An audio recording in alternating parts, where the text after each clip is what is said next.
भोपाल में CM doctor Mohan Yadav ने वैदिक घड़ी का लोकार्पण किया। भारतीय पंचांग और वैदिक काल गणना की इस घड़ी से जानकारी मिलेगी।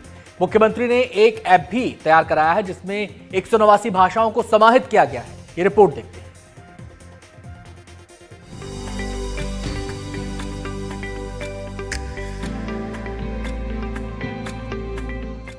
मौका था मध्य प्रदेश के सीएम डॉक्टर मोहन यादव के आवास के नवनिर्मित प्रवेश द्वार पर स्थापित की गई विक्रमादित्य वैदिक घड़ी के अनावरण का।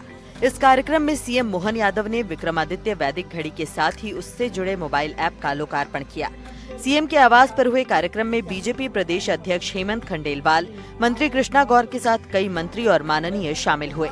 ये घड़ी इतनी खास क्यों है, हम इसे समझने की कोशिश करते हैं। पंचांग की सारी जानकारी उपलब्ध होगी। सूर्योदय और सूर्यास्त की जानकारी मिलेगी। शुभ अवसर, मांगलिक कार्य के बारे में जानकारी, राहु काल और अमृत काल की जानकारी मिलेगी। महत्वपूर्ण तिथियों और त्योहार की जानकारी होगी। ग्रह नक्षत्रों की जानकारी मिल सकेगी।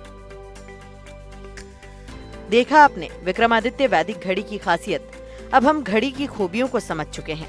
अब ये घड़ी कैसी है, इसको भी समझने की कोशिश करते हैं। पारंपरिक 24 घंटों को 30 मुहूर्त में बांटा गया है। सूर्योदय से सूर्योदय के आधार पर टाइम कैलकुलेशन होगा। हर घंटी का धार्मिक नाम और खास मतलब है। घड़ी में घंटे, मिनट और सेकंड वाली सुई भी है। भारतीय समय पद्धतियों को फिर से स्थापित करने के लिए ये कदम है। घड़ी के साथ एक मोबाइल ऐप भी विकसित किया गया है। ये ऐप 189 भाषाओं में उपलब्ध है। सीएम डॉक्टर मोहन यादव ने इस मौके पर कहा कि हमारे सभी त्योहार अंग्रेजी तिथियों के आधार पर नहीं आते हैं। वर्ष की गणना भी तिथियों और 6 ऋतुओं के आधार पर ही की गई है। इसलिए समय की गणना सूर्योदय से सूर्यास्त तक होनी चाहिए। रात 12 बजे दिन बदलने का कोई मतलब नहीं। हमारी प्राचीन गणना पद्धति में 60 सेकंड का मिनट नहीं, बल्कि हमारी सनातन संस्कृति की धरोहर और विचार का विषय है।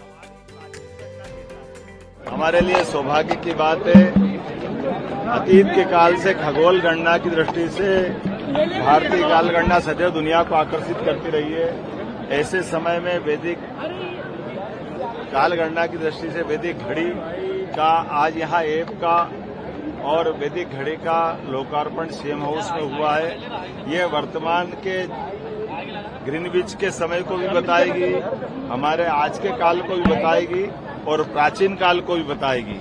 हमारे सारे मुहूर्त, नक्षत्र, तिथियां उसको भी बताएगी। मैं उम्मीद करता हूं कि समय गणना का ये प्रकार जो आधुनिक ज्ञान का और प्राचीन विज्ञान का दोनों का समुचित एक अच्छा प्रयोग है। मेरी अपनी ओर से आज के इस अवसर पर सबको बधाई।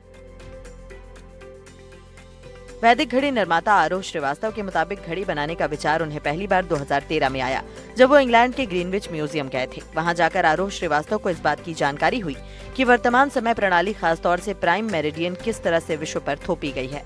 भारत के पास अपनी पारंपरिक समय प्रणाली थी जो सूर्य की चाल पर आधारित थी, जिसमें मुहूर्त के अनुसार समय का निर्धारण होता था। इसी सोच से आरोह ने इस घड़ी का निर्माण किया।